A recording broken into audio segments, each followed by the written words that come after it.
ये आदमी बस अपने हाथ से स्टेक को छूकर बोला, इसे वापस ले जाओ। वेटर हैरान रह गया। ये रेस्टोरेंट का सबसे महंगा वेलिंगटन स्टेक था जिसकी तारीफ हर ग्राहक करता था, लेकिन आदमी के चेहरे पर नाखुशी देखकर वेटर ने चुपचाप मान लिया। वेटर के जाते ही उस आदमी ने चैन की सांस ली। असल में उसके पास एक भी पैसा नहीं था, लेकिन वो मुफ्त में खाने नहीं आया था। उसका प्लान कुछ और बड़ा था। थोड़ी देर में दूसरा स्टेक आ गया, लेकिन उसने बस एक नजर डाली और कहा, इसे दोबारा बनाओ। रेस्टोरेंट में डिश वापस भेजना आम बात थी, तो शुरुआत में हेड शेफ ने ध्यान नहीं दिया, लेकिन बार बार डिश वापस करने से शेफ गुस्से में आ गया और उसने तय किया कि वो खुद उसके लिए स्टेक बनाएगा। शेफ ने बेहतरीन स्टेक बनाया, फिर भी उस आदमी ने उसे दोबारा बनाने को कह दिया। अब वेटर के पास कोई चारा नहीं था। उसने शेफ और मैनेजर दोनों को बुला लिया। आदमी ने एक एक करके स्टेक की सारी कमियां गिना दी। अपमानित महसूस करके शेफ उसे बाहर निकालना चाहता था। तभी उस आदमी ने कहा, मैं भी एक शेफ हूँ, अगर आप मुझे किचन में जाने दें तो मैं दिखा सकता हूँ कि असली वेलिंगटन कैसे बनता है। चुनौती महसूस करते ही शेफ ने तुरंत हामी भर दी। आदमी किचन में गया, सबसे पहले सफाई देखी, फिर स्टोव पर पैन गरम किया, उस पर फाइलेट रखकर सेंका, ऊपर से काली मिर्च बराबर छिड़की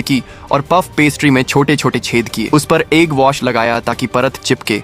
2 स्लाइस चीज रखी, स्टेक को उसमें लपेटा, ऊपर पीली मस्टर्ड की परत लगाई, सजावट के लिए धारियां बनाई और ओवन में रख दिया। अब बारी थी सॉस की, असली चुनौती, क्योंकि हाल ही में उसका स्वाद चखने की क्षमता खत्म हो गई थी और वो सिर्फ महसूस करके मसाले नाप सकता था। फिर भी उसे रेसिपी का हर कदम याद था। 25 ग्राम चीनी, 5 ग्राम नमक, 5 ग्राम ताजी पीसी काली मिर्च, 40 मिलीलीटर रेड वाइन और फिर बटर, जिसे 8 मिनट तक सॉटे किया। बस वेलिंगटन स्टेक तैयार था। अगर आपने यहाँ तक पढ़ लिया है तो समझ लीजिए आपने पूरी रेसिपी सीख ली है। डिश चखते ही सबको समझ आ गया, वो आदमी उसकी जगह लेने आया था और अपनी बेहतरीन कुकिंग स्किल के दम पर वो आदमी रेस्टोरेंट का नया हेड शेफ